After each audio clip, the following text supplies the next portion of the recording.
Alrighty, so we have write the equation for the ellipse given. So we have a center at 10, 12, one of the vertices at 17, 12, and the other is a covertice at 10, 7. That's a lot of the information we need. So remember, the general equation for an ellipse is x minus h squared over a squared plus y minus k squared over b squared equals 1. Okay, so looking at this one, first off, we got to know what a center is. A center is always h comma k. So that's a good chunk of your information right there. So we know our h and our k value already. Now keep in mind that the h and k in the equation are subtracted, meaning that you use the opposite sign of what you see.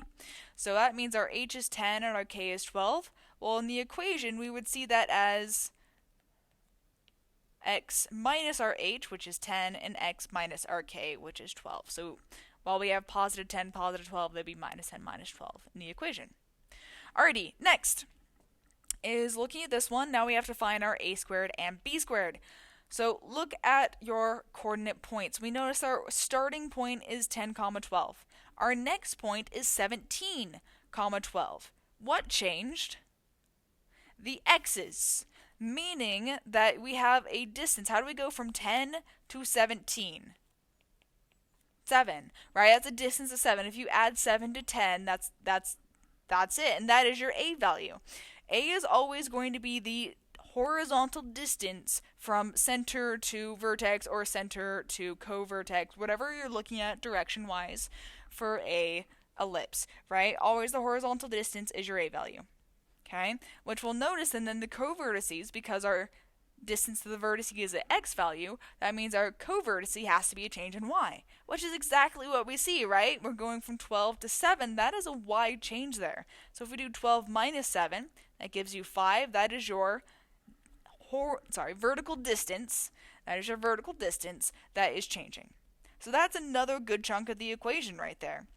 Right then and there, you automatically know that your a is 7, so that means if we square both sides, what's 7 squared? 49, right? Same thing, what's 5 squared? 25. Plug it in.